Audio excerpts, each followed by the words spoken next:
Barrett is originally from Houston, Texas, and an alum of the University of Texas.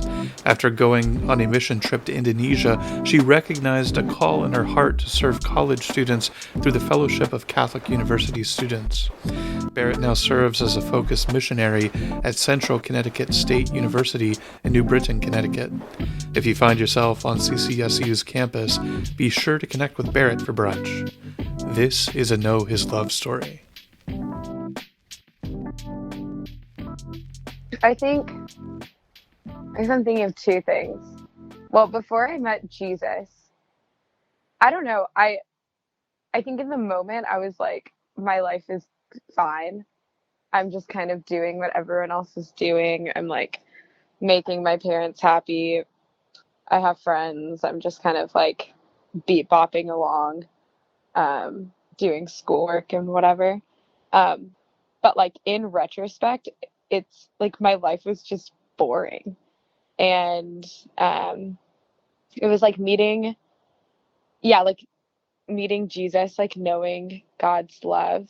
It like over time, I like look back and I'm like, yeah, God went from being here, like, kind of near me to like being in my heart and now being like everywhere. And so I think like, I've been praying consistently for the last decade, since like November. And I've been like praying about that a lot. And just like, it's come to a point where I really don't remember, initially what it was like not knowing God. But since being, um, yeah, in those 10 years though, I've had, kind of, a roller coaster relationship where God has been very consistent and I have been a brat. And it's not that I'm like, so there's this movie called 50 First Dates, and it has Adam Sandler and Drew Barrymore in it. And in the movie, Adam Sandler's character falls in love with Drew Barrymore's character, and he like meets her in a restaurant, and they like have great conversation and just like exchange numbers, and they're supposed to meet the next day on a date. And he comes back, and she doesn't remember him. And slowly he learns that she has, this short-term memory loss, and she can't remember anything before this like wacky car accident that she was in. And so in the movie, every day he comes, because she comes here every day for breakfast, and he comes back and he's just like trying to win her love and to win her over, because some days she's like, like flirting back or whatever, but other days she's like, leave me alone, you crazy person. And I just feel like that's how God, is with me, and that like, especially as a missionary, I can just go through the motions of, oh yeah, it's part of my day, it's part of my schedule. I'm actually required to pray every day or to go to mass every day and like pray there and like bring students and almost like keep an image. And when that's happening, I feel like dead inside, and I feel like I get angry easier and I get more irritated. But then something happens, like most recently I got typhoid fever on a mission trip, and it was like God used that to give me the space to really reflect on like what is going on within me, and to just kind of like reawake me and continue to like prove to me like I love you. I've loved you from the beginning of time. Like I will do anything to prove my love to you.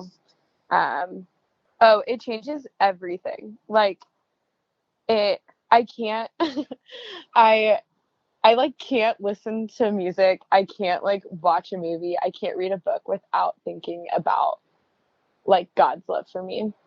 And it's like I can't unhear the gospel, and I can't unsee it. And it just like it makes painful things easier. Like it makes like looking back at like having typhoid fever, and I was like on this mission trip, in Vietnam, and I was like so gross, just like so sick and couldn't sleep because I was just like constantly reacting to this fever. And I remember at one point just like praying and like the Father telling me like you're my favorite. And I was like, yeah, I am your favorite. Like, you're not asking anyone else to suffer in this way. And this is like how your son glorified you the most, was suffering and dying for us and like bleeding his blood so that I could have mercy, so that I could like know his love. And I don't know, it just like was this moment of like, yeah, anything that you do or anything that you allow, if to love is to will the good of another and you only love, if God, you are love, then anything that you allow is for me to know your love, for me to know your heart, for me to like be there. And so anything that comes my way is actually like an opportunity to love you more and a way for me to recognize your heart more. So I'm a missionary and I work on a team and I lead a team, and sometimes I just feel like a mom to my teammates. And when, we all like kind of like live in a community. And so when someone like says something, not really thinking and like very hurtful, or and I'm also just like extra sensitive and I know that. But it changes the way that I see that. It's less about how dare you say this to me or like make me feel this way, but like, thank you, Jesus, so that I could be scourged with you a little bit and bleed your blood here so that many can come to know you and many can come to know our Father. Um, I don't know. It's like the perspective just changes. Yeah, like God goes from being here to being everywhere. To be known as a child of God means, oh yes, to be known as a beloved child of God means that, yeah, no one's opinion or like no one's take or like the identity that they're trying to give me, right? Like I don't have to let that stick to me. It's because the only identity that matters is coming from my relationship with God. That like my identity as beloved, yeah, comes from the Father. My identity as his daughter comes from the Father. And the whole kingdom is like within my heart, like that the whole Trinity dwells within me, that my heart is his favorite heaven, and that he's always with me and he's like inviting me just to play and to just be and to receive from him and not to control, not to grasp, but yeah, he's my Father, and good fathers give good gifts, and all he does is like, yeah, ravish me with gifts. And he just, yeah, that every interaction with another person, because I'm his beloved daughter, and because everyone is meant, to claim that in their, like through baptism, and meant to claim that they're a beloved son or a beloved daughter, that it's just, yeah, it's meeting other parts of the kingdom and helping bring light to the kingdom that's already here on earth, and like not, and like reclaim it, like reclaim the world. So to be a daughter is to play and be a warrior. Okay, this is gonna sound kind of crazy, but there's kind of two ways that are like my favorite of how God expresses his love for me. And honestly, one of them is when I'm like, I don't know, I feel like I get injured a lot and sick a lot, and from like different things. Like in quarantine, I sliced my hand open while making dinner for my team and I had to get stitches. And yeah, like in suffering, it's so like physical pain. It's like, no, I think that like the opportunity to like to give back to the Father everything and to be able to show that to others, like that's a huge sign of his love for me, because he's like entrusting some sort of mission to me, and trust, which he entrusts to all of us. But I also, yeah, a way that that's a favorite that the father like expresses his love for me is through flowers. Um, and that I for the last, I don't know how many years. When did I graduate from college? Like 2016. Um, so for the last 4 years, 5 years, because it's in college that this started. He started to show me just my heart as this like blush pink rose, and just kind of showing me this imagery of like when my heart is in full bloom, like I'm abiding most as his daughter. And in that too, you can like see, on petals, when a rose is in full bloom, you see on the petals like when it hasn't been like receiving, enough water. You can tell like when it's been in the sun too long. But it's still beautiful, even with all of those imperfections. And like the aroma like of it is like the strongest. And it's just like very inviting to what's at the center, what's at the core. And so for me, like it's like the most inviting for people to like be invited to know the love of the Father. And it's, you also see, there are thorns, whatever, leaves hiding them. But yeah, through flowers, like the Lord has really like spoken to me and really spoken to my heart, like where I see them, like specifically this like blush pink. I'm like, yes, like God, you are here with me. It's like him reminding me, like, you're not alone right now. On the way to mass this morning, we drove by a house that had, a a rose bush in front of it, and it was just automatic, like, yep, we're coming to see you.